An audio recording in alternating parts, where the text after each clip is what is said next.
Series की शुरुआत में ये दिखाया गया कि दुनिया मिथिकल क्रीचर्स से भरी हुई थी। ड्रैगन जैसे भयानक प्राणी और अनगिनत रहस्यमयी जानवर हर जगह मौजूद थे। उसी दुनिया में एक विशाल इमारत दिखाई देती है जिसे जूनियर गार्डियन स्पिरिट एकेडमी कहा जाता है। इसके बाद दृश्य बदलता है और कहानी एक क्लासरूम के अंदर पहुंचती है। वहां शिक्षक छात्रों को याद दिलाते हैं कि पेट टेमा गार्डियन एकेडमी के एडमिशन टेस्ट में अब एक हफ्ते से भी कम समय बचा है। वे बताते हैं कि आने वाले दिन उनके भविष्य के लिए बेहद महत्वपूर्ण हैं और छात्रों को खुद को अच्छी तरह तैयार करना चाहिए ताकि वे अच्छे ग्रेड्स हासिल कर सकें और अपनी मनचाही एकेडमी में एडमिशन पा सकें। इतना कहने के बाद शिक्षक क्लास को डिसमिस कर देते हैं। क्लास के बाद कहानी फिर आगे बढ़ती है। 3 छात्र आपस में बात करते हुए दिखाई देते हैं।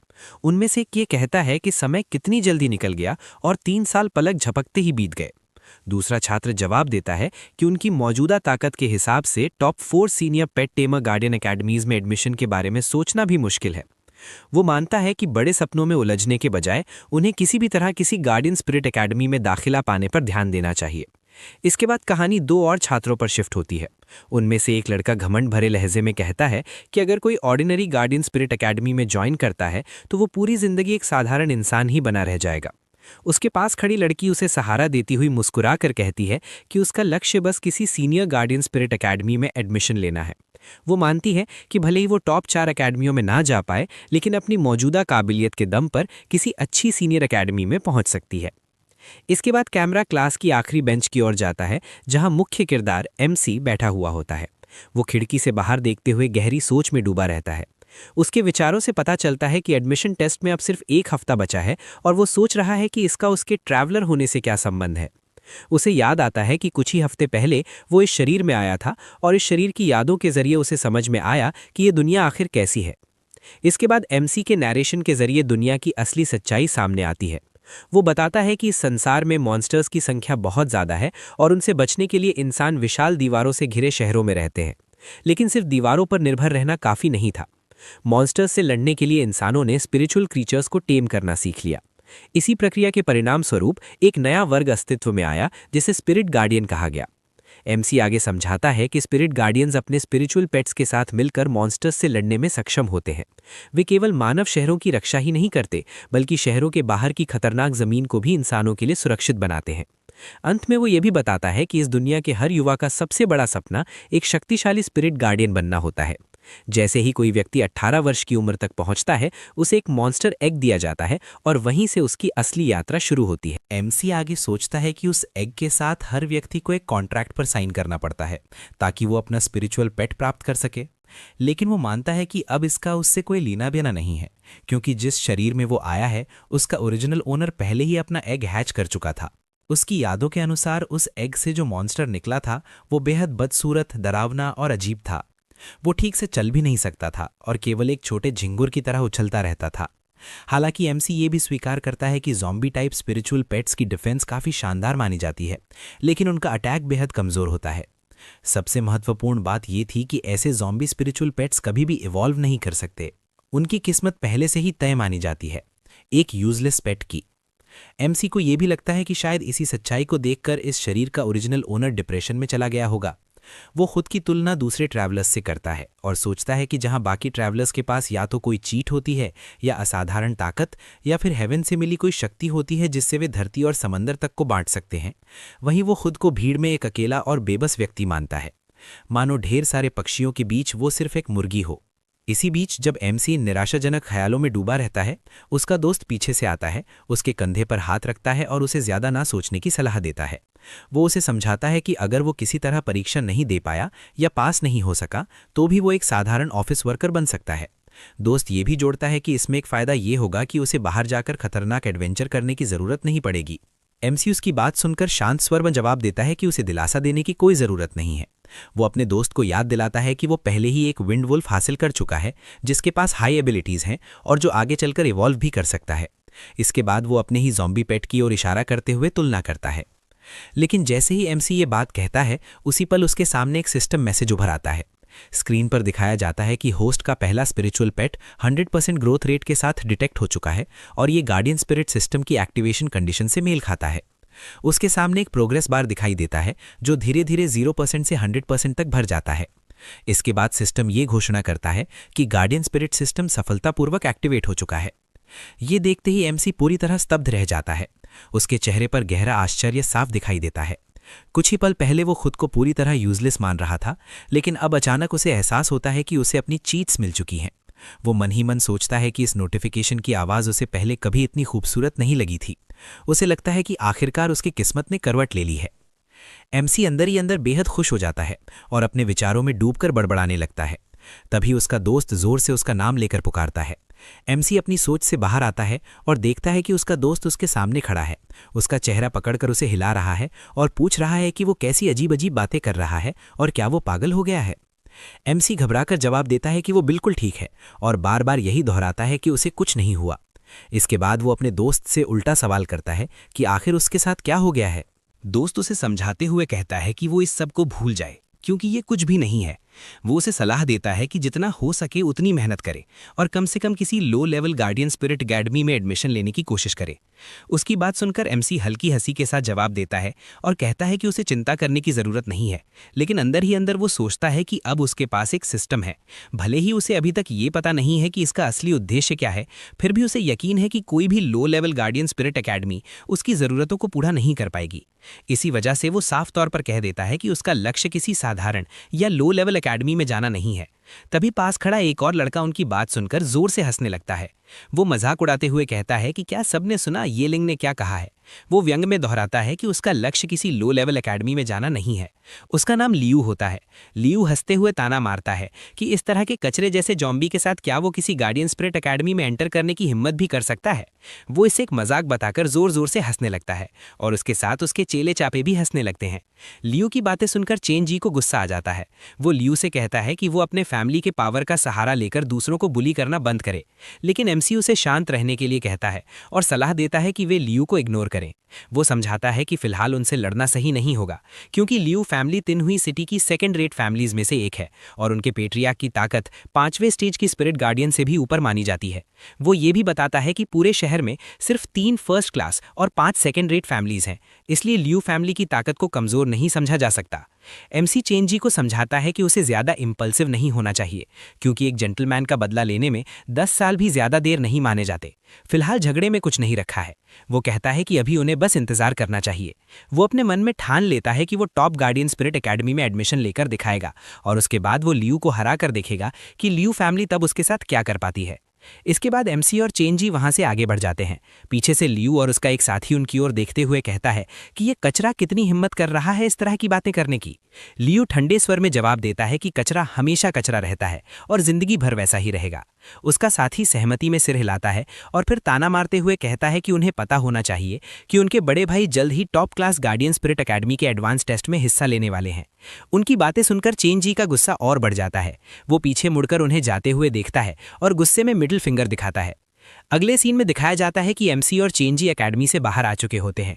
चेन जी एमसी से कहता है कि वो अब ट्रेनिंग हॉल जा रहा है और अगर उसे किसी चीज़ की ज़रूरत हो तो वहां आकर उसे ढूंढ सकता है। एमसी जवाब देता है कि ठीक है, लेकिन वो पहले घर जाना चाहता है। वहां से जाते हुए एमसी अपने मन में सोचता है कि उसके लिए सबसे बेहतर यही होगा कि वो जल्दी से घर पहुंचे और ये जानने की कोशिश करे कि आखिरकार ये गार्डियन स्पिरिट सिस्टम वास्तव में कर क्या सकता है। अगले सीन में दिखाया जाता है कि एमसी अपने घर पहुंच चुका होता है। वो सोफे पर बैठते ही मजाकिया लहजे में सिस्टम को बाहर आने के लिए कहता है, जैसे वो किसी पालतू जानवर को बुला रहा हो। उसके मन में आता है कि उसे अजीब लग रहा है कि वो सिस्टम को ऐसे पुकार रहा है मानो किसी डॉगी को बुला रहा हो। उसी पल उसके सामने सिस्टम इंटरफेस खुल जाता है। स्क्रीन पर लिखा दिखाई देता है कि गार्डियन स्पिरिट सिस्टम आधिकारिक रूप से लॉन्च हो चुका है। सिस्टम ये स्पष्ट करता है कि उसका उद्देश्य होस्ट को विभिन्न प्रकार के स्पिरिचुअल पेट्स के आंकड़ों और विशेषताओं को समझने में मदद करना है। इसके साथ ही ये पेट के अनुभव एक्सपी को भी बढ़ाता है ताकि वो बहुत तेजी और आसानी से लेवल अप कर सके। ये देखकर एमसी के चेहरे पर खुशी आ जाती है। वो समझ जाता है कि जैसा सिस्टम ने बताया है, ये स्पिरिचुअल पेट्स को तेजी से अपग्रेड करने में सक्षम है। इसके बाद वो अपना स्टेटस खोलता है। स्क्रीन पर उसके आंकड़े दिखाई देते हैं। उसका नाम येलिंग है। उसका रैंक 1 और लेवल 2 दिखाया जाता है। उसकी स्पिरिचुअल एनर्जी 200 होती है। उसके स्पिरिचुअल पेट का नाम ब्लैक आइड ज़ॉम्बी होता है। अवेलेबल फ्री पॉइंट्स 0 होते हैं। इसके बाद एमसी अपने स्किल्स पर ध्यान देता है। उसकी पहली स्किल स्पिरिचुअल चेन होती है, जो लेवल 1 की है और 100 स्पिरिचुअल एनर्जी खर्च करती है। दूसरी स्किल स्पिरिचुअल शील्ड होती है, वो भी लेवल 1 की होती है और 100 स्पिरिचुअल एनर्जी कंज्यूम करती है। तीसरी स्किल स्पिरिचुअल विजन होती है, जो लेवल 1 की होती है और प्रति सेकंड 10 स्पिरिचुअल एनर्जी खर्च करती है। इसके बाद सिस्टम उसके पेट का स्टेटस दिखाता है। पेट का नाम ब्लैक आइड ज़ॉम्बी होता है। उसका जीनस अनडेड जीनस बताया जाता है। उसका रैंक 1 और लेवल 2 होता है। उसके अनुभव अंक 0 होते हैं। उसकी ग्रोथ पावर मीडियोकर दर्शाई जाती है, जबकि ग्रोथ रेट 100% होती है। उसका टैलेंट ये होता है कि वो फिजिकल डैमेज को कम करता है, हालांकि ये लो रैंक टैलेंट माना जाता है। फिलहाल उसके पास कोई विशेष स्किल नहीं होती। इसके बाद सिस्टम उसके पेट के इवोल्यूशन स्टेजेस दिखाता है। सबसे पहला रूप होता है वाइट आइड ज़ॉम्बी कॉमन, उसके बाद आता है ग्रे आइड ज़ॉम्बी अनकॉमन, फिर येलो आइड ज़ॉम्बी रेयर, उसके बाद ब्लू आइड ज़ॉम्बी एपिक, फिर ग्रीन आइड ज़ॉम्बी लेजेंडरी और अंत में सबसे ऊंचा रूप होता है red eyed zombie king myth. System ये स्पष्ट करता है कि ये सभी उसके पेट के क्रमिक अपग्रेड स्टेज हैं। जब एमसी इवोल्यूशन सेक्शन को देखता है तो वो हैरानी से सोचता है कि क्या इसका मतलब ये है कि वो अपने छोटे से ज़ॉम्बी को इवॉल्व कर सकता है। उसे पहली बार महसूस होता है कि शायद उसका पेट उतना बेकार नहीं है जितना वो अब तक समझ रहा था। इसके बाद सिस्टम उसे समझाता है कि जैसे जैसे उसका स्पिरिचुअल पेट इवॉल्व करेगा, उसकी ग्रोथ पावर भी लगातार बढ़ती जाएगी। ये भी बताया जाता है कि इस टेमिंग स्पिरिट की दुनिया में स्पिरिचुअल पेट्स की ग्रोथ पावर को कुल 8 स्तरों में बांटा गया है: trash, mediocre, common, uncommon, rare, epic, legendary और मिथ। सिस्टम ये स्पष्ट करता है कि हालांकि ग्रोथ पावर का सबसे ऊंचा स्तर मिथ माना जाता है, लेकिन अब तक इस दुनिया में कोई भी स्पिरिचुअल पेट ऐसा नहीं हुआ है जो वास्तव में मिथ स्तर तक पहुंच पाया हो। एमसी ये सब सुनकर और भी ज्यादा चौंक जाता है और उसके मन में पहली बार ये विचार जन्म लेता है कि शायद उसका ब्लैक आइड ज़ॉम्बी किसी असाधारण संभावनाओं को छिपाए हुए है। सिस्टम आगे समझाता है कि सामान्य रूप से स्पिरिचुअल पेट्स केवल एक निश्चित सीमा तक ही अपग्रेड हो सकते हैं। सबसे निचले स्तर के पेट्स अधिकतम 4 रैंक और 10 लेवल तक ही पहुंच पाते हैं। मीडियोकर ग्रोथ वाले स्पिरिचुअल पेट्स केवल रैंक 5 लेवल 10 तक ही अपग्रेड हो सकते हैं। वहीं केवल एपिक लेवल के स्पिरिचुअल पेट्स को ही रैंक 9 और लेवल 10 तक पहुंचने का मौका मिलता है। एमसी ये भी समझता है कि जहां तक लेजेंडरी स्तर के स्पिरिचुअल पेट्स की बात है, उनकी क्षमता और भी अलग होती है। सिस्टम बताता है कि किसी पेट की ग्रोथ एबिलिटी जितनी अधिक होती है, उसमें उतना ही ज़्यादा टैलेंट और स्किल्स होती हैं, जो उसे स्वाभाविक रूप से एक बड़ा एडवांटेज देती हैं। इसी वजह से हाई लेवल ग्रोथ वाले पेट्स बाकी सब पर भारी पड़ते हैं। एमसी अपने मन में ये निष्कर्ष निकालता है कि जैसे जैसे उसका ब्लैक आइड ज़ॉम्बी लगातार इवॉल्व करेगा, वो धीरे धीरे ट्रैश या कमज़ोर श्रेणी में नहीं रहेगा। वो ये भी सोचता है कि अगर किसी तरह वो उसे अंतिम रूप रेड आइड ज़ॉम्बी किंग में इवॉल्व कर पाया तो उसकी ग्रोथ पावर मिथ लेवल तक पहुंच जाएगी। अगले सीन में दिखाया जाता है कि ये समझ आते ही एमसी जोर से हंसने लगता है। वो मानने लगता है कि इस गार्डियन स्पिरिट सिस्टम की मदद से अब टॉप गार्डियन स्पिरिट एकेडमी उसके लिए पूरी तरह पहुंच में आ चुकी है। लेकिन तभी उसे कुछ और याद आता है। वो सोचता है कि किसी स्पिरिचुअल पेट को इवॉल्व करने के लिए विशेष मटेरियल्स की ज़रूरत होती है। इसलिए वो ये जांचने का फैसला करता है कि उसके छोटे से ज़ॉम्बी को इवॉल्व करने के लिए आखिर किन किन चीज़ों की आवश्यकता होगी। एमसी सिस्टम इंटरफेस खोलकर आवश्यकताओं को चेक करता है। जैसे ही वो देखता है, उसके चेहरे पर खुशी फैल जाती है। वो महसूस करता है कि जैसा उसने अनुमान लगाया था, सिस्टम नए होस्ट को कुछ विशेष लाभ देता है। वो मन ही मन सोचता है कि इसी वजह से वो हमेशा कहता है कि केवल किताबों या आम धारणाओं पर भरोसा करके कभी धोखा नहीं खाना चाहिए। स्क्रीन पर स्पष्ट रूप से लिखा दिखाई देता है कि सिस्टम बेनिफिट्स एक्टिवेट हो चुके हैं। सिस्टम ये बताता है कि पहली बार स्पिरिचुअल पेट को इवॉल्व करने के लिए वो होस्ट की बिना किसी चार्ज और बिना किसी रिसोर्स के मदद करेगा। इसके अलावा होस्ट को 2 अतिरिक्त फ्री पॉइंट्स भी प्रदान किए जाएंगे। ये देखकर एमसी अपने पेट की ओर देखता है और उससे बात करते हुए कहता है कि क्या वो सच में इवॉल्व होगी। फिर वो खुद से ये स्वीकार करता है कि क्योंकि वे दोनों एक कॉन्ट्रैक्ट से जुड़े हुए हैं, इसलिए ये उनकी साझा नियति है। इसी सोच के साथ वो निर्णय लेता है कि अब वो अपने ज़ॉम्बी को इवॉल्व करेगा। इसके बाद एमसी इवोल्यूशन बटन दबाता है। अगले ही पल दृश्य बदल जाता है। उसका पेट हवा में उठने लगता है, उसके चारों ओर रहस्यमयी ऊर्जा घूमने लगती है और उसकी पूरी देह धीरे धीरे बदलने लगती है। उसके शरीर का हर हिस्सा, चेहरा, हाथ और पूरा रूप लगातार रूपांतरित होने लगता है। कुछ ही क्षणों बाद सामने एक बिल्कुल नया दृश्य होता है। जो पहले एक साधारण ज़ॉम्बी था, अब वो एक मानव आकृति में बदल चुका होता है, एक सुंदर लड़की के रूप में। ये देखकर एमसी पूरी तरह स्तब्ध रह जाता है। वो हैरानी से सोचता है कि क्या उससे कोई गलती हो गई है, क्योंकि ये परिवर्तन उसकी कल्पना से कहीं ज़्यादा बड़ा और अप्रत्याशित था। तभी वो ज़ॉम्बी लड़की धीरे धीरे नीचे उतरती है। जैसे ही वो अपनी आंखें खोलती है, उसके मुंह से सबसे पहले निकलता है कि वो अपने मास्टर से अपनी देखभाल करने की विनती करती है। एमसी ये देखकर और भी अधिक चौंक जाता है। उसके मन में ये विचार आता है कि ये इवॉल्व हुई फीमेल ज़ॉम्बी असाधारण रूप से सुंदर है। साथ ही वो ये जानने के लिए उत्सुक हो उठता है कि आखिरकार वो अब कितनी शक्तिशाली हो चुकी होगी। वो खुद से तय करता है कि इससे पहले कि वो किसी लड़ाई में उतरे, उसे पहले उसके एट्रीब्यूट्स और स्टैट्स को ध्यान से देख लेना चाहिए, क्योंकि आखिरकार यही वो प्राणी है जो आगे चलकर मॉन्स्टर्स का शिकार करने वाली है। इसके बाद वो उसके स्टेटस पैनल को खोलता है, जहां उसके नए रूप की पूरी जानकारी दिखाई देने वाली होती है। स्टेटस पैनल पर एमसी देखता है कि उसके स्पिरिट पेट का नाम अब व्हाइट आइड ज़ॉम्बी है, यानी सफ़ेद आंखों वाला ज़ॉम्बी।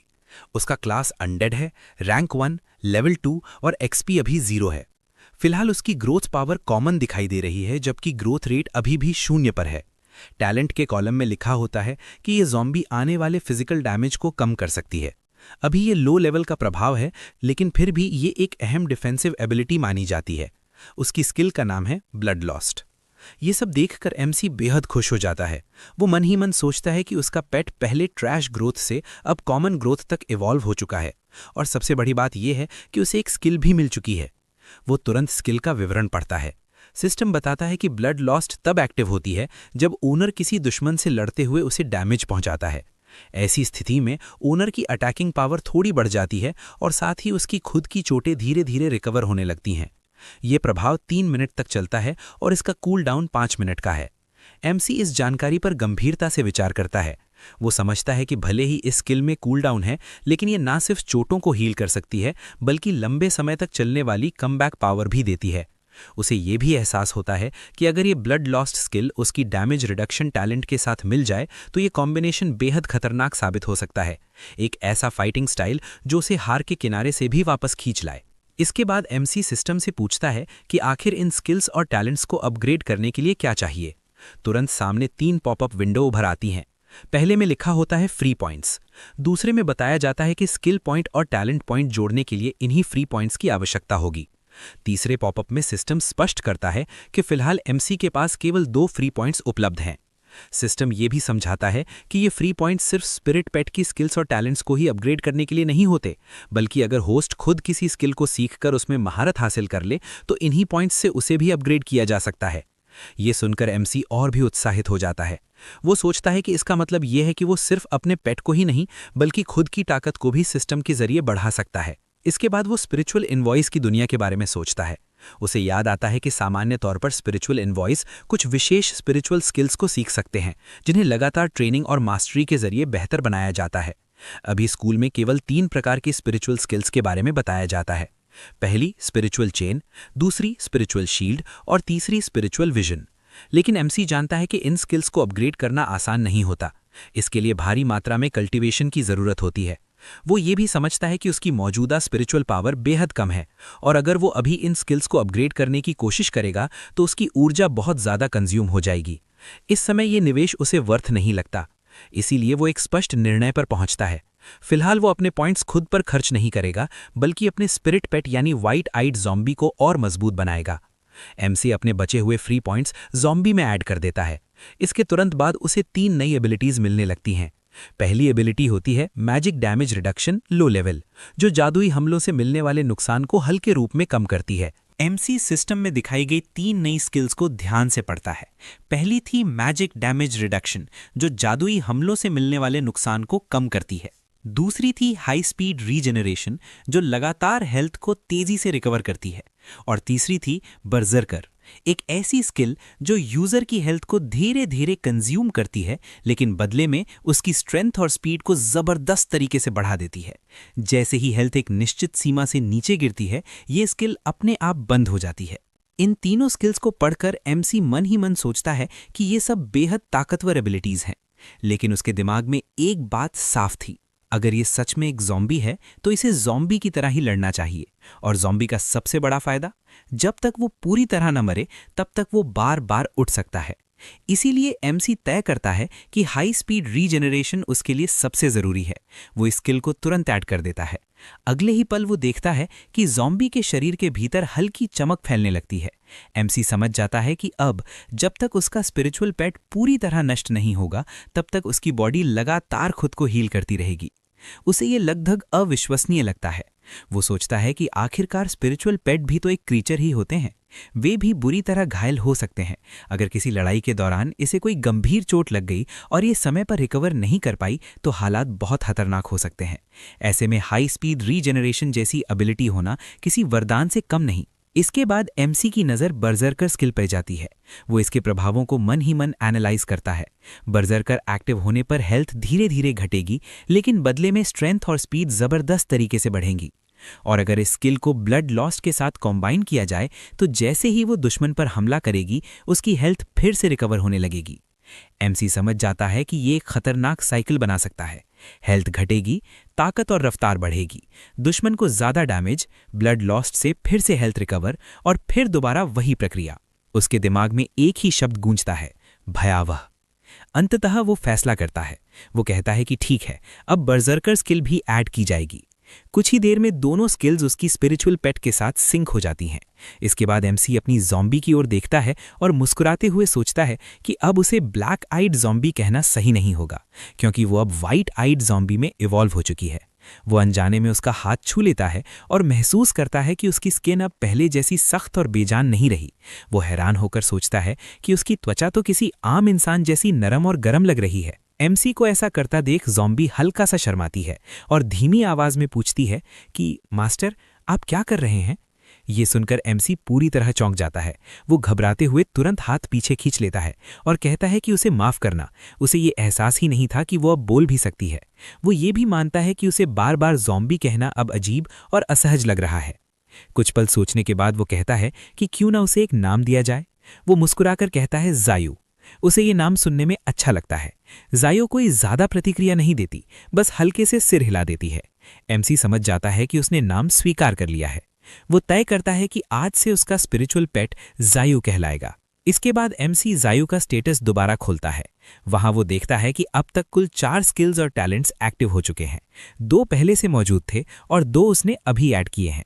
स्क्रीन पर वही सारी एबिलिटीज दिखाई देती हैं जिन्हें उसने अभी अभी चुना था। एमसी गहरी सांस लेते हुए सोचता है कि अब जायू समान ग्रोथ पावर वाले किसी भी दूसरे स्पिरिचुअल पेट से बिल्कुल अलग है। एमसी मन ही मन समझता है कि भले ही जायू अब पहले से कहीं ज़्यादा ताकतवर हो चुकी है, लेकिन अगर उसे आगे भी इवॉल्व कराना है तो उन्हें और भी ज़्यादा मॉन्स्टर्स का शिकार करना होगा। वो जायू की ओर देखता है, खुद को तैयार करता है और शांत लेकिन दृढ़ आवाज़ में कहता है, अब शिकार का समय आ चुका है। इसके बाद दोनों घर से निकल पड़ते हैं। सीन बदलता है। अब सामने एक विशाल शहर दिखाई देता है। एमसी अपने भीतर सोचता है कि ये शहर टेक्नोलॉजी के मामले में कमज़ोर नहीं है, बल्कि उसकी पिछली दुनिया से थोड़ा अलग है।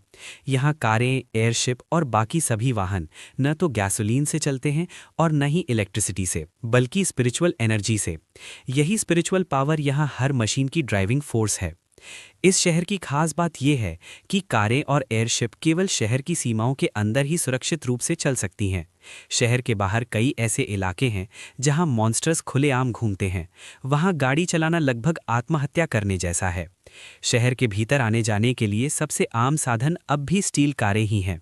लेकिन अगर किसी को शहर के अंदर या बाहर सुरक्षित यात्रा करनी हो तो सबसे सुरक्षित साधन होता है एयरशिप। कारण साफ है, फेडरेशन अपनी एयरशिप्स की सुरक्षा के लिए सबसे शक्तिशाली इंपीरियल स्पिरिट एनवॉयज को तैनात करती है। जब तक वे मौजूद रहते हैं और उड़ने वाले मॉन्स्टर्स से लड़ सकते हैं, तब तक एयरशिप की सुरक्षा पूरी तरह गारंटीड रहती है। इस दुनिया में करेंसी को क्रेडिट पॉइंट्स कहा जाता है, बिल्कुल वैसे ही जैसे उसकी पिछली जिंदगी में पैसा हुआ करता था। अगले सीन में एमसी एक कार में बैठा होता है। वो अपना QR कोड स्कैन करता है और पेमेंट करता है। फिर ड्राइवर से कहता है कि उसे साउथ गेट की ओर ले चलो। ड्राइवर उसकी ओर देखते हुए पूछता है कि क्या वो किसी स्कूल का स्टूडेंट है और क्या वो सच में अकेले साउथ गेट जा रहा है। वो चेतावनी देता है कि वो इलाका बेहद खतरनाक है। एमसी उसकी बातों को ज्यादा तवज्जो नहीं देता। वो खिड़की से बाहर देखते हुए शांत स्वर में कहता है कि हाँ, वो स्कूल से ही है और जाहिर है वो वहाँ मॉन्स्टर्स का शिकार करने ही जा रहा है। वो आगे सोचता है कि ड्राइवर की बात बिल्कुल सही है, ये जगह वाकई बेहद खतरनाक है। पूरी नवी सिटी में 4 बड़े गेट हैं, ईस्ट, वेस्ट, नॉर्थ और साउथ। इन सभी गेट्स की सुरक्षा के लिए भारी हथियारों से लैस सैनिक तैनात रहते हैं ताकि मॉन्स्टर्स शहर के अंदर घुस न सकें। कुछ देर बाद कार साउथ गेट के पास रुकती है। एमसी उतरता है और गेट की ओर बढ़ता है। उसके मन में एक ही बात घूम रही होती है, अब वो पहले जैसा बेकार इंसान नहीं रहेगा।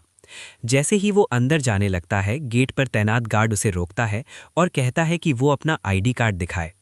एमसी अपना आईडी कार्ड आगे बढ़ाता है। गार्ड उसे स्कैन करता है, सिर हिलाता है और कहता है कि सब ठीक है। फिर गेट खोल दिया जाता है। एमसी गेट के अंदर कदम रख देता है। वो अपने मन में सोचता है कि शहर के इस बाहरी इलाके के आसपास ज़्यादातर लो लेवल मॉन्स्टर्स ही पाए जाते हैं। असली खतरनाक हाई लेवल मॉन्स्टर्स तो शहर से बहुत दूर बसे इलाकों में रहते हैं। इसके बाद एमसी एक सुनसान जगह पर पहुंच जाता है। वहां वो एक स्किल का इस्तेमाल करते हुए सोचता है कि इस जंगल में उसे बहुत सावधानी से आगे बढ़ना होगा। फिर वो जायू को बाहर आने की ये बुलाता है और देखते ही देखते जायू उसके पास आ जाती है। इसके बाद एमसी अपना फ़ोन निकालता है और मैप खोलता है। वो मन ही मन सोचता है कि अच्छा हुआ उसने पहले ही तैयारी कर ली थी और साउथ एरिया में मौजूद मॉन्स्टर्स की डिस्ट्रीब्यूशन चेक कर रखी थी। मैप देखते हुए वो एक लोकेशन पर फोकस करता है और कहता है ब्यूरल माउंट। ये वो जगह है जहां अनडेड स्केलेटन का लेवल ज़्यादा नहीं है।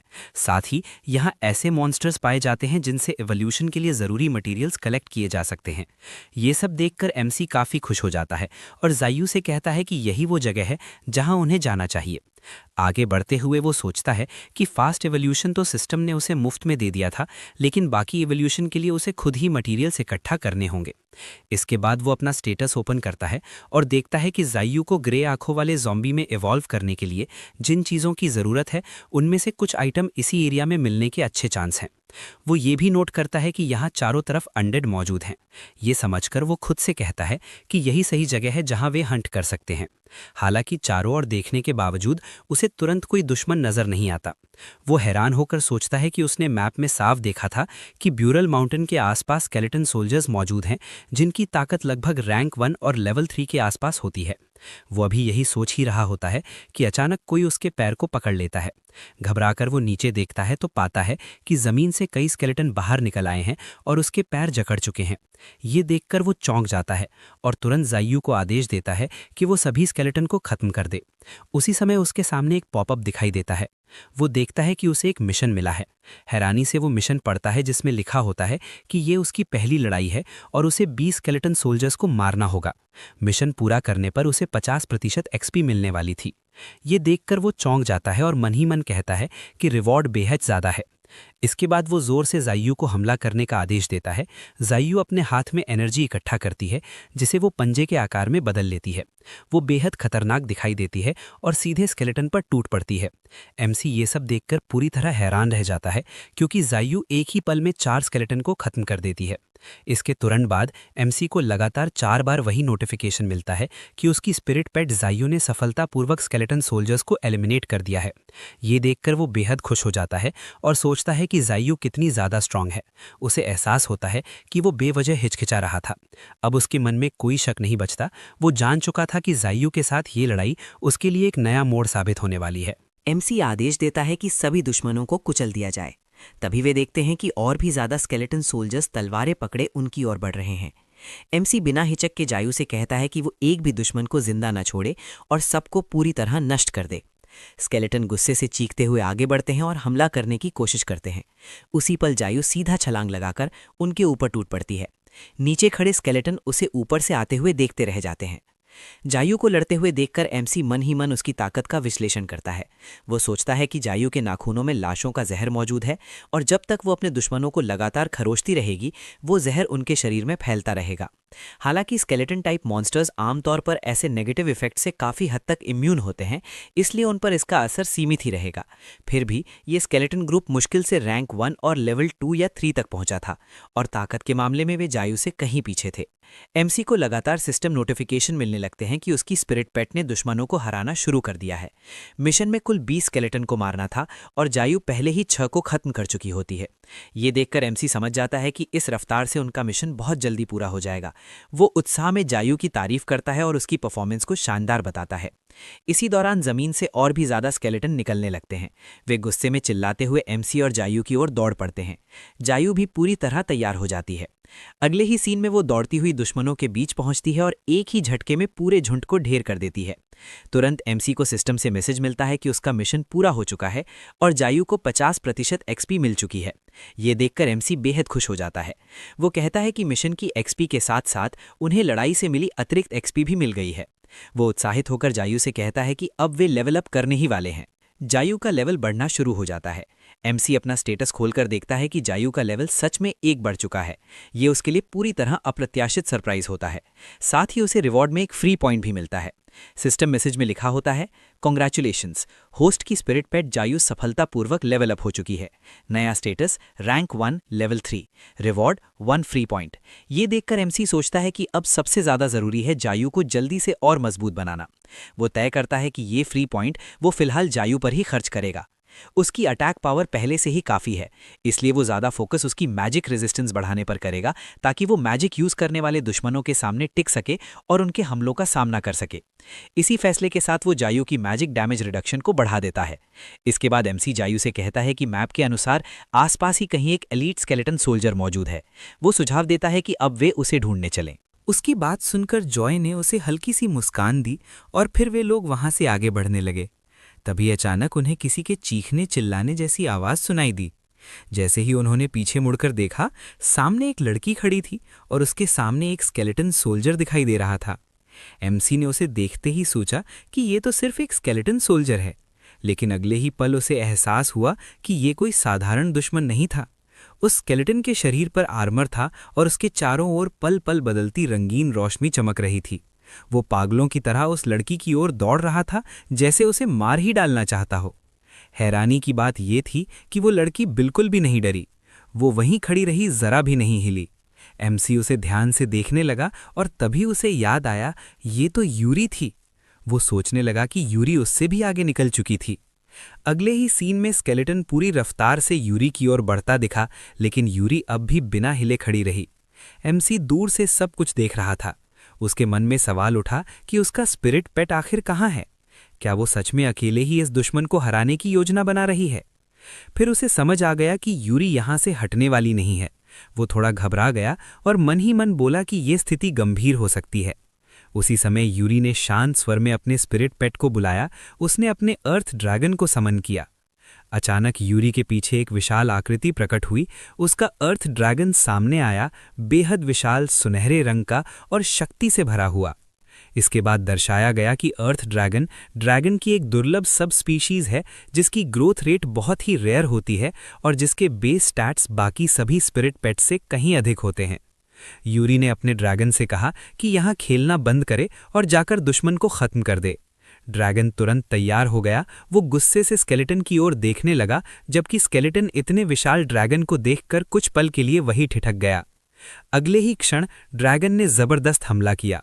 उसने सीधे स्केलेटन पर वार किया और उसके पैर तोड़ दिए। स्केलेटन जमीन पर गिर पड़ा। ये देखकर एमसी ने मन ही मन कहा कि ये तो अविश्वसनीय है।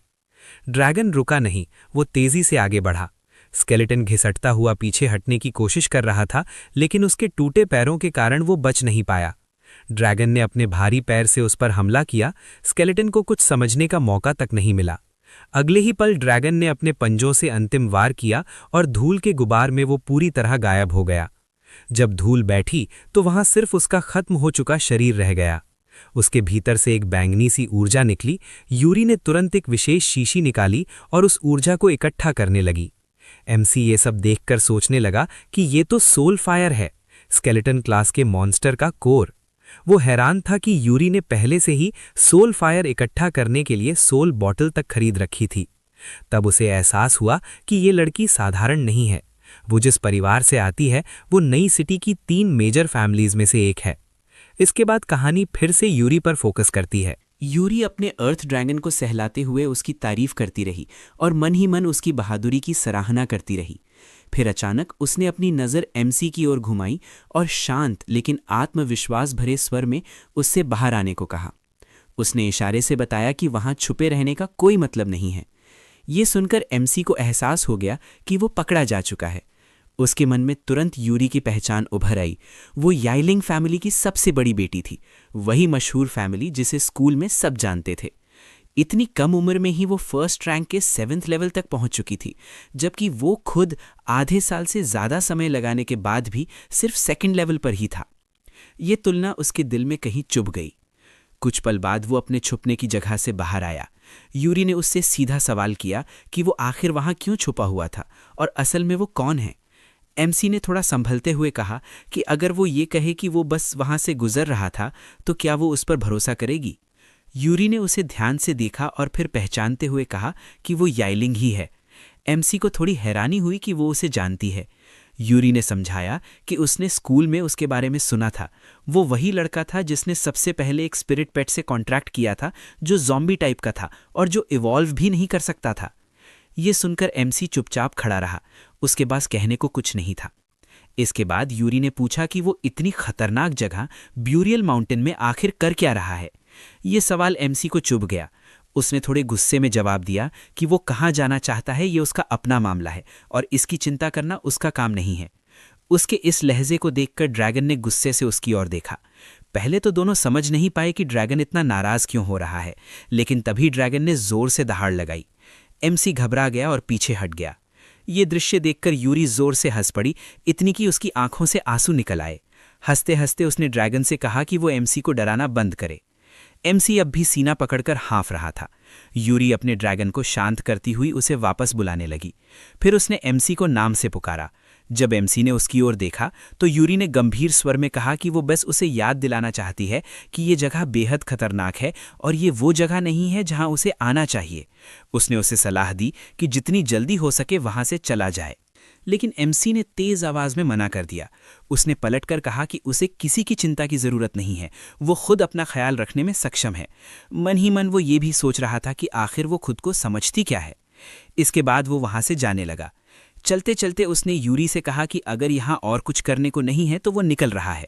उसके मन में ये सवाल भी था कि क्या यूरी अब भी उसे वही पुराना बेकार समझती है। हल्की सी हंसी के साथ उसने उसे अलविदा कहा और वहां से चला गया। यूरी वहीं खड़ी उसे जाते हुए देखती रही।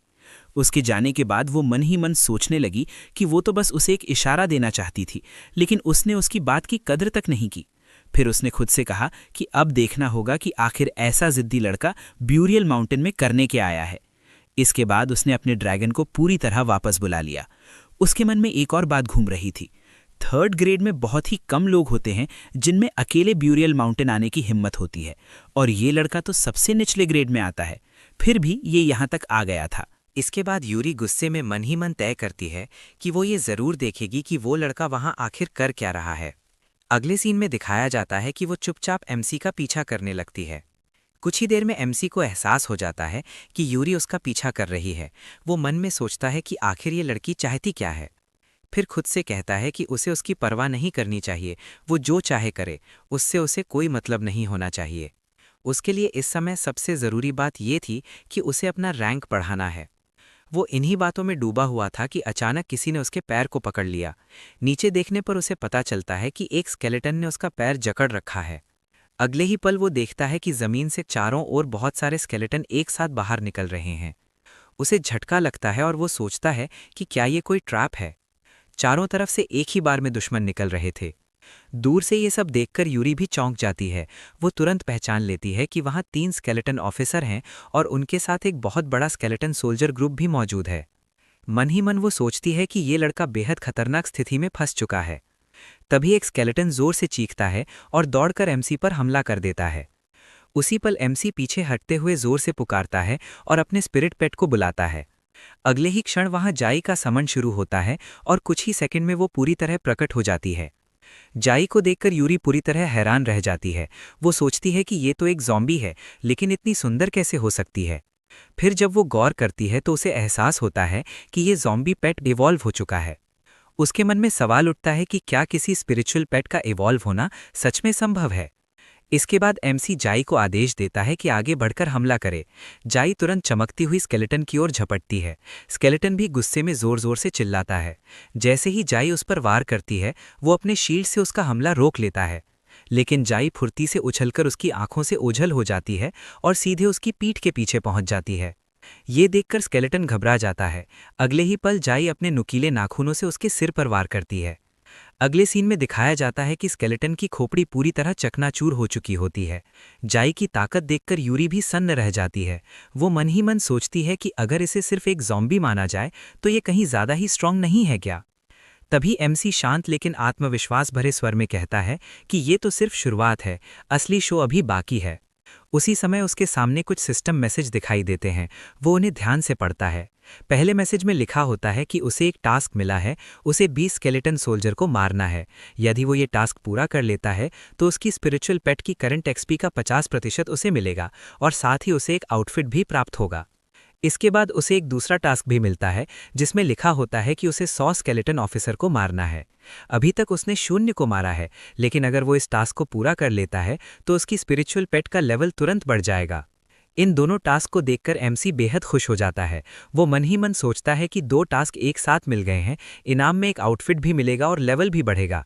फिर भी वो ये मारने से खुद को नहीं रोक पाता कि इतने सारे स्केलेटन को मारने का ख्याल सुनने में ही थोड़ा थका देने वाला लगता है। वो अभी यही सब सोच रहा होता है कि अचानक उसकी नज़र सामने दौड़ते हुए स्केलेटन के बड़े समूह पर पड़ती है। वे सब दहाड़ते हुए उसकी ओर हमला करने के लिए बढ़ रहे होते हैं। ये देखकर एमसी खुद से कहता है कि अगर हालात ऐसे ही हैं तो अब पीछे हटने का कोई रास्ता नहीं है। एमसी आदेश देता है कि जाई अपना बरसरकर मोड एक्टिव करे। अगले ही पल जाई के मुंह से खून टपकने लगता है और वो अपनी क्षमता को सक्रिय कर देती है। उसके शरीर के चारों ओर लाल और काले रंग की ऊर्जा बहने लगती है, जैसे कोई भयानक आभा उसे घेर रही हो।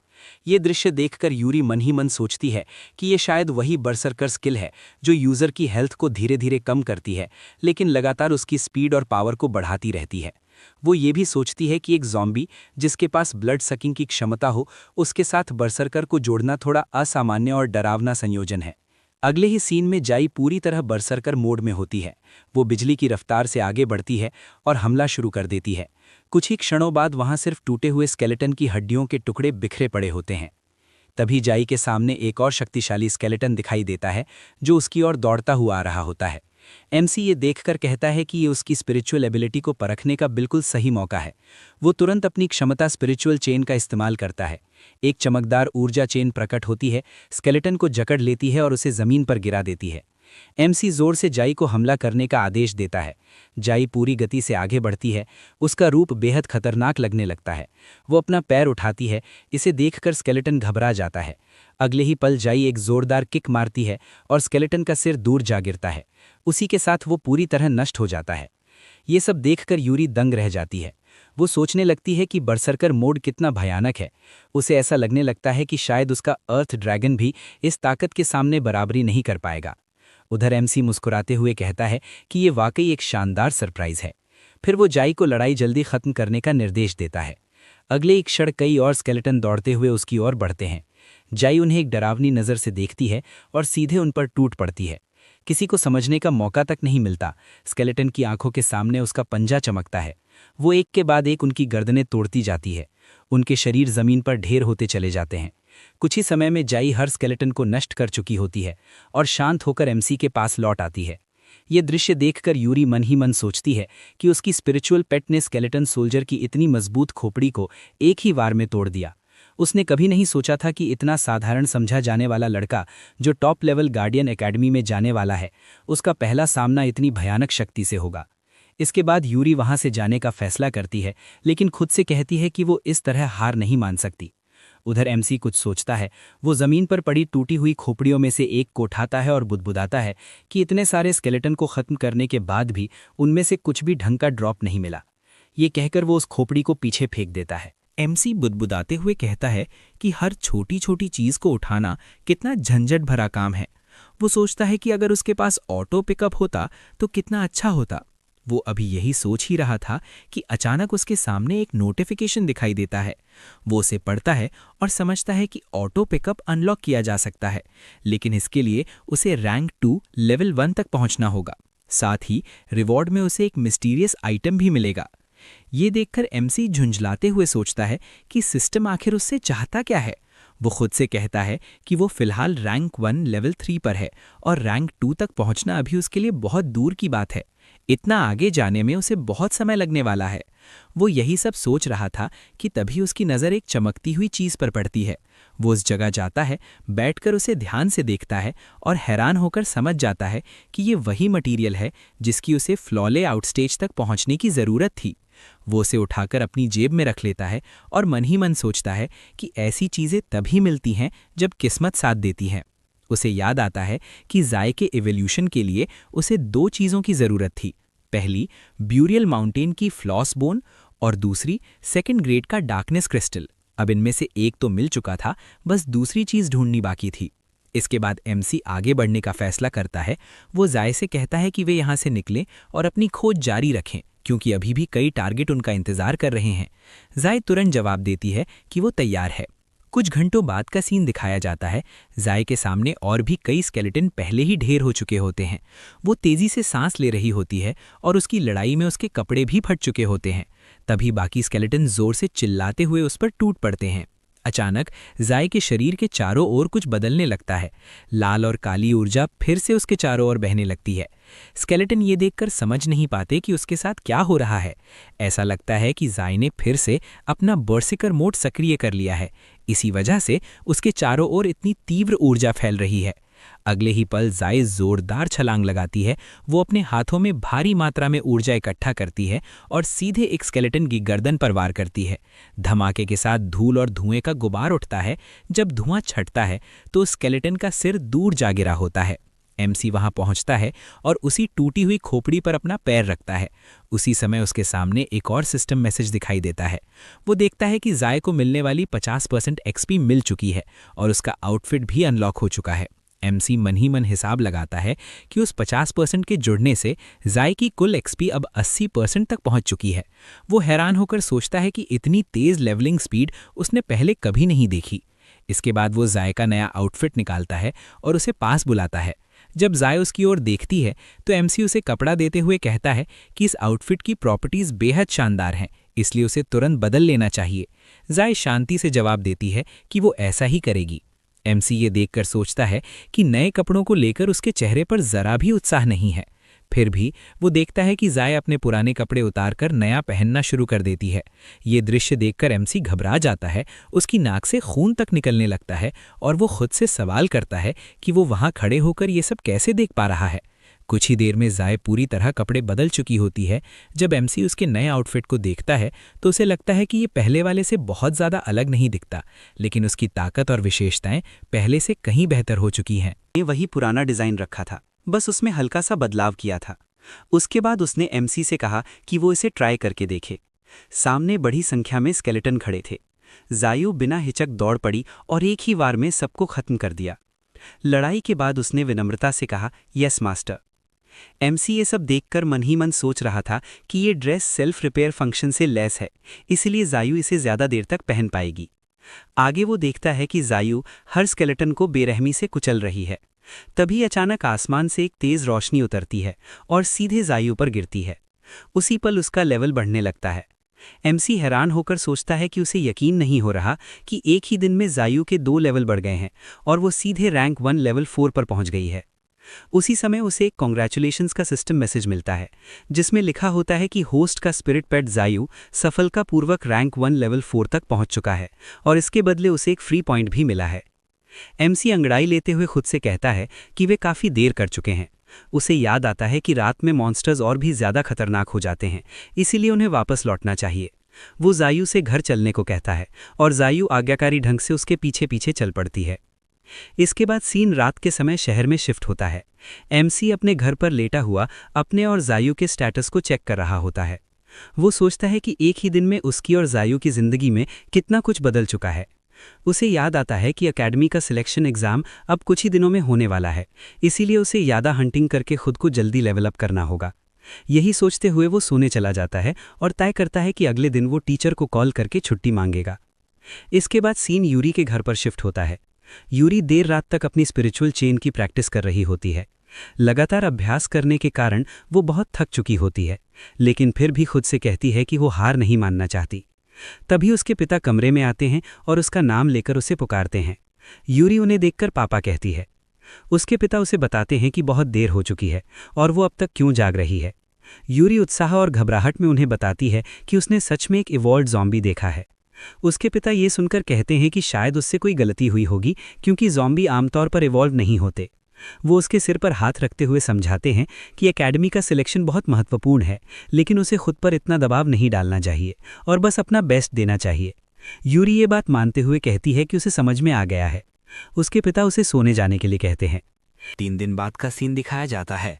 एमसी पूरी तरह तैयार होकर खड़ा होता है और सोचता है कि आखिरकार एकेडमी का सिलेक्शन डे आ ही गया है। वो परीक्षा के लिए निकल पड़ता है। इसके बाद सीन नवी सिटी के बीचों बीच स्थित मेयर के मेंशन पर शिफ्ट होता है। वहाँ कई जहाज आकर उतर रहे होते हैं। एमसी दूर से ये नज़ारा देखकर सोचता है कि ये सभी एकेडमी के जहाज हैं और ये सब कितना प्रभावशाली लग रहा है। फिर नवी सिटी के मेयर को दिखाया जाता है, जिनका नाम सेंग लिंग कांग होता है। वो सामने आ रहे लोगों को देखकर मुस्कुराते हुए कहता है कि सभी लोग आखिरकार पहुंच गए हैं और वो उनका इंतजार कर रहा था। उसके सामने 4 लोग आगे बढ़ते हैं और मेयर को अभिवादन करते हैं। इसके बाद बताया जाता है कि उनमें से पहला व्यक्ति क्विंग लंग एकेडमी का प्रतिनिधि है। इसके बाद पहला प्रतिनिधि सामने आता है। उसका नाम लू फैंग होता है और वो रैंक 7 लेवल 8 का होता है। फिर दूसरा व्यक्ति दिखाई देता है जो बाहु एकेडमी का प्रतिनिधि होता है। उसका नाम बाइंग होता है और वो रैंक 7 लेवल 7 पर होता है। वो मेयर से विनम्रता से कहता है कि यात्रा के दौरान हुई किसी भी असुविधा के लिए माफ़ कर दिया जाए। इसके बाद तीसरे प्रतिनिधि की झलक मिलती है। पहले उसके कदम दिखाई देते हैं, जिससे ये साफ हो जाता है कि वो एक लड़की है। मेयर मुस्कुराते हुए कहता है कि यहाँ तक का सफ़र काफ़ी थकाने वाला रहा होगा। तभी उस लड़की को पूरी तरह दिखाया जाता है। वो ज़हू एकेडमी की प्रतिनिधि होती है, जिसका नाम हुलिंग होता है। वो रैंक 7 लेवल 7 पर होती है। वो मेयर को ग्रीट करते हुए अपना परिचय देती है और बताती है कि वो सेंट सिटी की हियो फैमिली से है। मेयर उससे मिलकर खुशी जताता है और सम्मानपूर्वक उसका स्वागत करता है। इसके बाद मेयर हुलिंग से यूरी के बारे में बात करने लगता है। वो बताता है कि हियो फैमिली से आने वाली मिस यूरी एक जीनियस है और पूरे नवी सिटी के युवाओं में टॉप पर गिनी जाती है। इसके बाद चौथा प्रतिनिधि सामने आता है। वो एक लड़की होती है जो गार्डियन स्पिरिट एकेडमी की प्रतिनिधि होती है। उसका नाम होंगजू होता है और वो रैंक 7 लेवल 8 पर होती है। होंगजू मुस्कुराते हुए मेयर से कहती है कि अब बातें काफ़ी हो चुकी हैं और उन्हें यहाँ 1 सेकंड भी बर्बाद नहीं करना चाहिए। मेयर भी हंसते हुए सहमति जताता है और सभी को अंदर चलने के लिए कहता है। इसके बाद सीन शिफ्ट होकर उस मैदान में पहुंचता है जहां परीक्षा होने वाली होती है। वहां जंजी अपने एमसी को ढूंढ रहा होता है। वो मन ही मन सोचता है कि परीक्षा का दिन आ चुका है, लेकिन वो कई दिनों से उससे संपर्क नहीं कर पाया है। तभी एमसी उसे आवार देता है। जंजी उसकी ओर देखता है और एमसी पूछता है कि क्या वो लेट तो नहीं हो गया। जंजी गुस्से में आकर उसे मुक्का मारता है और शिकायत करता है कि वो इतने दिनों तक कहाँ गायब था और उससे संपर्क क्यों नहीं हो पा रहा था। वो कहता है कि अगर टीचर ने ये न बताया होता कि वो छुट्टी पर है तो उसे लगता कि एमसी मर चुका है। एमसी हंसते हुए जवाब देता है कि वो इतना कमज़ोर नहीं है कि आसानी से मर जाए। वो बताता है कि वो पिछले 3 दिनों से कल्टीवेशन कर रहा था, इसलिए जंजी को चिंता करने की ज़रूरत नहीं है। जंजी फिर उसे ध्यान से देखकर पूछता है कि आज वो इतना अलग क्यों लग रहा है। एमसी मुस्कुराते हुए कहता है कि शायद इसलिए क्योंकि आज उसे टॉप गार्डियन स्पिरिट एकेडमी से ऑफर मिलने वाला है। उसकी ये बात सुनकर आसपास खड़े लोग हंसने लगते हैं। वे ताने मारते हुए कहते हैं कि क्या वो सच में सोचता है कि उसे टॉप गार्डियन स्पिरिट एकेडमी से कुछ मिलेगा। उन्हें ये एक बड़ा मजाक लगता है। कुछ लोग ये भी कहते हैं कि उसने कभी आईने में अपनी शक्ल देखी है या नहीं। इतने लो रैंक के स्पिरिट पेट के साथ वो कुछ भी हासिल नहीं कर सकता। उनके अनुसार आज का दिन उसके लिए सिर्फ बेइज्जती का दिन है और वो बेकार में यहाँ आकर सबका समय बर्बाद कर रहा है। एमसी उनकी हंसी को चुपचाप देखता रहता है और कुछ नहीं कहता। फिर वो शांत मुस्कान के साथ उनसे कहता है कि वे जितना चाहें हंस लें, लेकिन आज के बाद वो कभी उस पर नहीं हंस पाएंगे। उसकी ये बात सुनकर जंजी भी हैरान रह जाता है और सोचने लगता है कि वो ऐसा क्यों कह रहा है। तभी भीड़ में से एक व्यक्ति जोर से चिल्लाकर सबका ध्यान खींचता है और कहता है कि चारों एकेडमी के प्रतिनिधि और मेयर वहां पहुंच चुके हैं। उसी पल स्टेज पर एक पोर्टल खुलता है और मेयर उन चारों प्रतिनिधियों के साथ वहां प्रकट होता है। मेयर के बगल में खड़ा एक अधिकारी टिप्पणी करता है कि इस साल के प्रतिभागी काफी एक्टिव लग रहे हैं और पूछता है कि क्या आप ट्रायल शुरू किया जाए। मेयर सहमति में सिर हिलाता है। इसके बाद मंच से घोषणा की जाती है कि सभी लोग शांत रहें क्योंकि ट्रायल अब शुरू होने वाला है। एमसी ये सब देखकर मन ही मन कहता है कि सभी को बस इंतजार करना चाहिए और देखते रहना चाहिए। उसके चेहरे पर हल्की सी मुस्कान होती है। इसके बाद ट्यूटर सभी प्रतिभागियों को इकट्ठा करता है और ट्रायल के नियम दोबारा समझाने लगता है। वो बताता है कि गार्डियन स्पिरिट एकेडमी के ट्रायल को 2 हिस्सों में बांटा गया है। पहले हिस्से में सभी को सीक्रेट डोमेन में सर्वाइव करना होगा। सभी स्टूडेंट्स को रैंडम तरीके से अलग अलग सीक्रेट डोमेन्स में टेलीपोर्ट कर दिया जाएगा, जहां हर प्रतिभागी पर एक रैंक 1 का डिमन बीस्ट हमला करेगा। स्टूडेंट्स को वहां 3 दिनों तक जिंदा रहना होगा। ट्यूटर आगे समझाता है कि जो भी प्रतिभागी पहला हिस्सा पूरा कर लेंगे वे दूसरे चरण में आगे बढ़ेंगे। दूसरा चरण कॉम्बैट होगा, जिसमें सभी स्टूडेंट्स को कई ग्रुप्स में बांट दिया जाएगा। जो विजेता होंगे वे अगले राउंड में पहुंचेंगे, जबकि जो हारेंगे वे अपने अपने ग्रुप्स में ही रहकर बाधाएं पैदा करेंगे। यदि कोई पहले राउंड में ही फेल हो जाता है तो वो केवल एक लो रैंक गार्डियन स्पिरिट एकेडमी में ही जा सकेगा। जितने ज़्यादा राउंड कोई जीतता जाएगा उतने ही ज़्यादा उसके चांस बढ़ेंगे कि वो किसी high rank guardian spirit academy में चुना जाए। ट्यूटर ये भी स्पष्ट करता है कि केवल टॉप 10 प्रतिभागियों को ही टॉप गार्डियन स्पिरिट एकेडमी में जाने का बराबर मौका मिलेगा, और यदि वे वहां सिलेक्ट नहीं भी होते तब भी उन्हें किसी हाई रैंक एकेडमी में एडमिशन मिल जाएगा। अंत में वो सभी को चेतावनी देता है कि ट्रायल में उन्हें अपनी ही ताकत से आगे बढ़ना होगा, इसलिए खुद पर ज़रूरत से ज़्यादा दबाव ना डालें। वो साफ शब्दों में कहता है कि ज़िंदगी सबसे ज़्यादा मायने रखती है, अगर कोई अपनी जान गंवा देता है तो आखिर में कुछ भी नहीं बचता। उसकी बात सुनकर एक लड़की डरते हुए पूछती है कि क्या वहाँ सच में लोग मर भी जाते हैं। ट्यूटर गंभीर स्वर में जवाब देता है कि वो जगह ऐसी है जहाँ अनहोनी किसी भी पल हो सकती है, और ये अंदाज़ा लगाना मुश्किल है कि किस समय कौन सा खतरा सामने आ जाए, इसलिए हर किसी को अपनी जान की हिफाजत खुद करनी होगी। इन सब बातों को सुनते हुए एमसी मन ही मन सोचता है कि वो इस पल का कब से इंतजार कर रहा था और चाहता है कि ट्रायल जल्दी शुरू हो। तभी उसे एक नया मिशन नोटिफिकेशन मिलता है। वो देखकर हैरान होता है कि उसमें लिखा है कि उसे गार्डियन स्पिरिट एकेडमी के ट्रायल पूरे करने होंगे और इनाम के तौर पर उसे 3 स्पिरिचुअल पावर क्रिस्टल मिलेंगे। एमसी सोचता है कि इस डोमेन में सिर्फ रैंक 1 के डिमन होंगे, इसलिए उसके लिए अपेक्षाकृत आसान हो सकता है। उसी समय वही व्यक्ति जो पहले चिल्लाया था फिर से सबका ध्यान खींचता है और बताता है कि लाइन में सबसे आगे जो लड़की खड़ी है वो मिस यूरी है। इसके बाद यूरी को दिखाया जाता है जो आसपास नज़र घुमाते हुए सोचती है कि वो लड़का आखिर कहाँ चला गया। आसपास के लोग यूरी के बारे में बातें करने लगते हैं।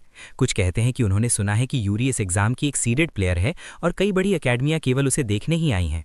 कोई और ये सोचकर हैरान होता है कि आखिर हो फैमिली इतनी शक्तिशाली कैसे है।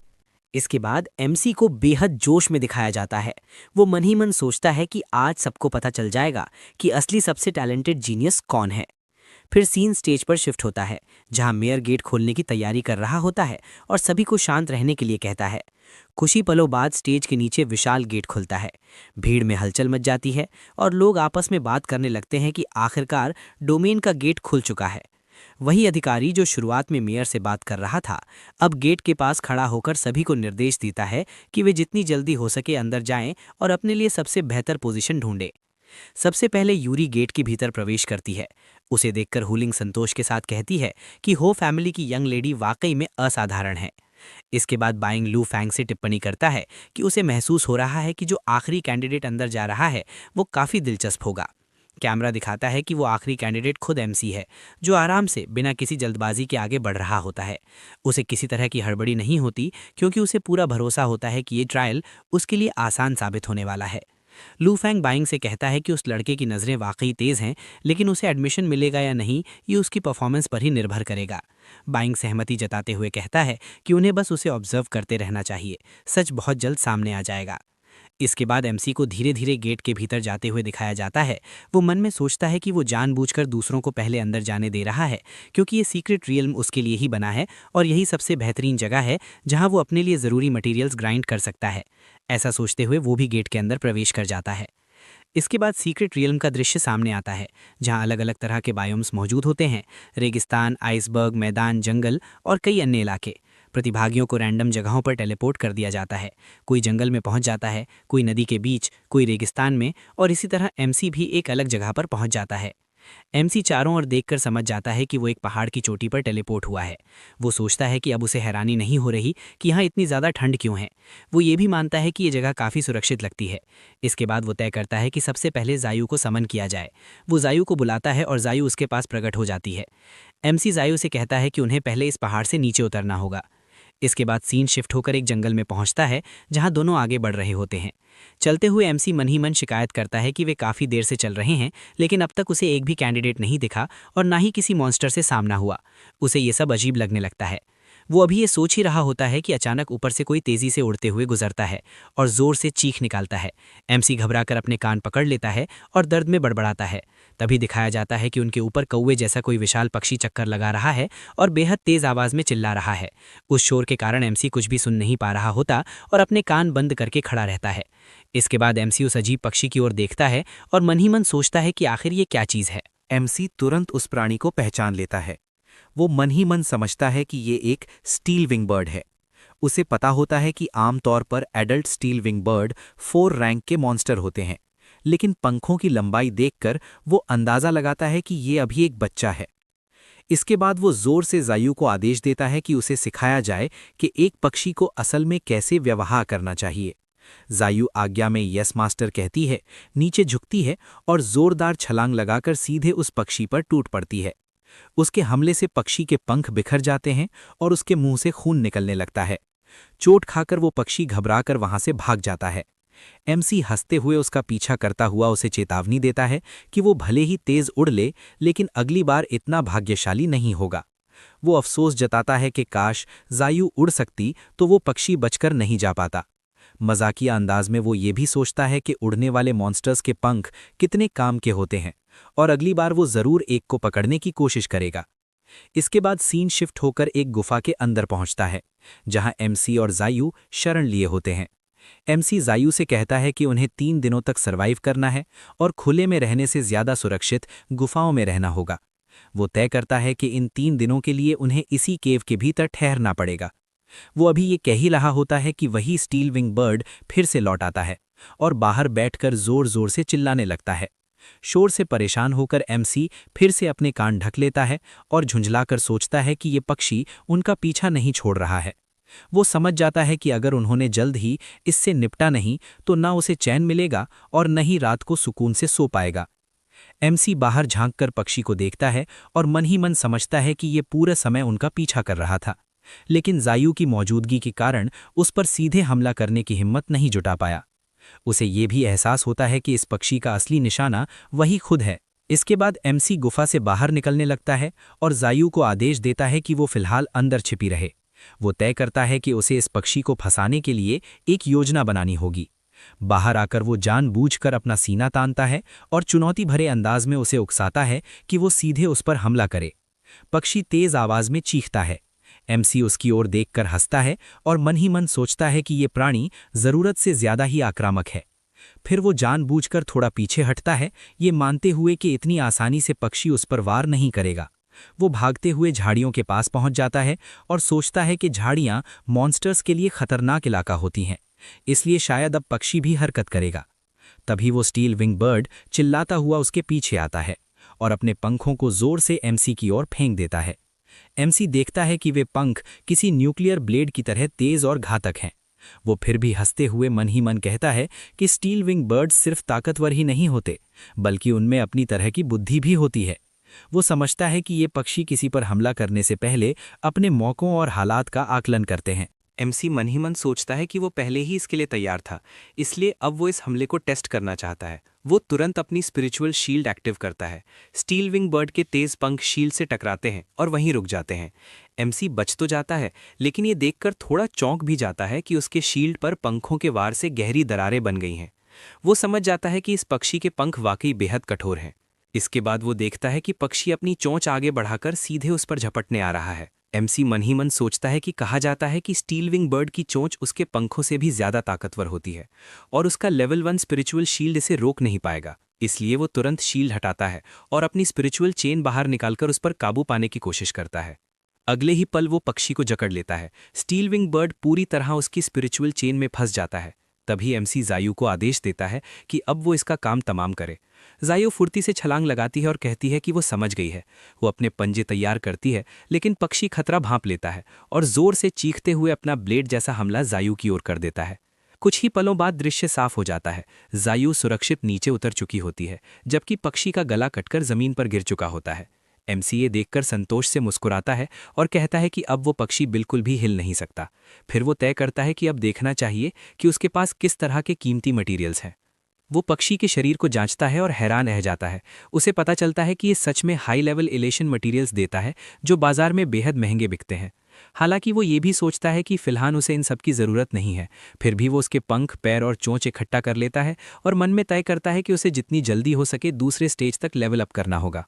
एमसी खुश होकर उस पक्षी का शरीर उठाता है और सोचता है कि इसका नेक मीट तो 5 स्टार होटलों में इस्तेमाल होने वाला हाई टियर इंग्रेडिएंट है। उसे लगता है कि आज जायू के लिए एक शानदार और महंगी ट्रीट मिलने वाली है। वो उस शरीर को कंधे पर रखता है और जायू से मजाक में पूछता है कि क्या ज़ॉम्बी कच्चा खाना खाते हैं, पका हुआ खाते हैं, या उन्हें खाने की ज़रूरत ही नहीं पड़ती।